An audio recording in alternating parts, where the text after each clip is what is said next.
আসসালামু আলাইকুম রহমতুল্লাহ। সমন্বয়কদের প্রশ্ন ছুড়লেন, আপনারা কারা? মির্জা ফখরুল ইসলাম আলমগীর বললেন, আমরা করে ফেলব, আপনারা কারা? আপনাদের ম্যান্ডেট কোথায়? কেউ কি বলেছেন জুলাই আগস্টের ম্যান্ডেট? এটা এভাবে বলা যায় না।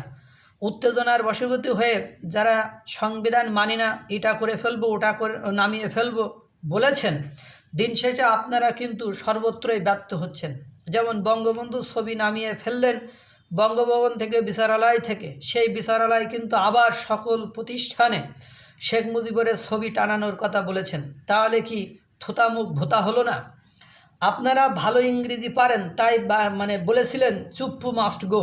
এর মানে চুপ্পুকে অবশ্যই ছেড়ে যেতে হবে বা পদত্যাগ করতে হয়। এটা অনেকটা ফরজে আইনের মতন, মাস্ট শব্দটা অনেকটা ফরজে আইনের মতো, অর্থাৎ মানতেই হবে, এখানে কোনো দ্বিমত পোষণ করা যাবে না। কিন্তু দুর্ভাগ্য হলো সত্য, চুপ্পুকে নামাতে পারেননি।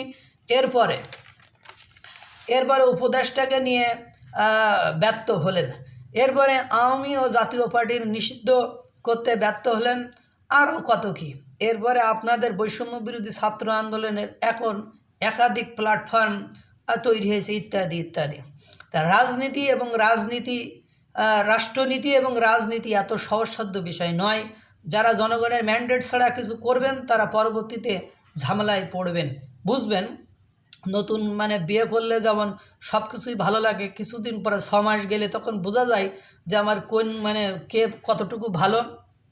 প্রথম যেদিন জিজ্ঞাসা করা হয় বৌমা কেমন হয়েছে, শাশুড়ি তখন বলে যে আমার নিজের মেয়ের চেয়েও আমার বৌমা ভালো। বৌমাকে যদি জিজ্ঞাসা করা হয় 5-7 দিন বা 10 দিন বা প্রথমবার ঘুরে আসার পরে শাশুড়ি কেমন, আমার নিজের মাও আমাকে এভাবে কখনো যত্ন করেনি। কিন্তু 6 মাস পরে কিন্তু বলে এর মতো পাপিষ্ট, এর মতো শয়তান শাশুড়ি আমি জীবনে দেখিনি।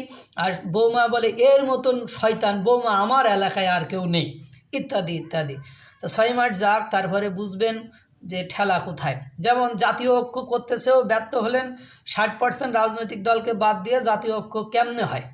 ছাত্রদের নিয়ে বৈঠক করলেন, একবারও ভেবেছিলেন এখানে আমরা কারা যাচ্ছি আর কারা বাদ পড়ছি? দেখেন, ছাত্রদল আর বামপন্থীরা আপনাদের বাদ দিয়ে বৈঠক করলো, তাহলে জাতীয় ঐক্য কোথায় থাকলো? তারা বৈঠক শেষে বলছে অভ্যুত্থানে যে জাতীয় ঐক্য গড়ে উঠেছিল গোষ্ঠীগত স্বার্থ উদ্ধারে, ব্যবহারের কারণে তা ভেঙে যাওয়ার উপক্রম হয়েছে। এই জাতীয় ঐক্যে যদি ভাঙনের সৃষ্টি হয়, তার দায় বৈষম্য বিরোধী ছাত্র আন্দোলনের নেতারা কোনোভাবে এড়াতে পারবে না। তাই দূরদৃষ্টি সম্পন্ন না হয়ে সংবিধান পরিবর্তন করতে চাইলে আপনারা সত্যিই বিপদে পড়বেন। দেখেন, আপনারা জনগণের ম্যান্ডেট না থাকার কারণে কোনো কিছুই করতে পারেননি।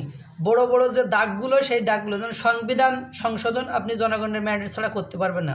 রাজনৈতিক দল নিষিদ্ধ, আপনি যখনই বিএনপির এটা ভেটো দিয়েছে আপনি সেটা করতে পারেননি। এই ধরনের আপনি যত বড় বড় দাগে কাজ করতে গিয়েছেন, সেখানে বড় বড় রাজনৈতিক দলগুলো আপনার বাধা দিয়েছে, আপনি সেই কাজগুলোতে আপনারা সফল হননি। সুতরাং জনগণের ম্যান্ডেট ছাড়া আপনি মুখের ঢাকঢোল পিটিয়ে কোনো কিছুই করতে পারবেন না, দিন শেষে বিপদেই পড়বেন। আল্লাহ তাআলা সকলকে ভালো রাখুক, সুস্থ রাখুক। আসসালামু আলাইকুম রহমতুল্লাহ।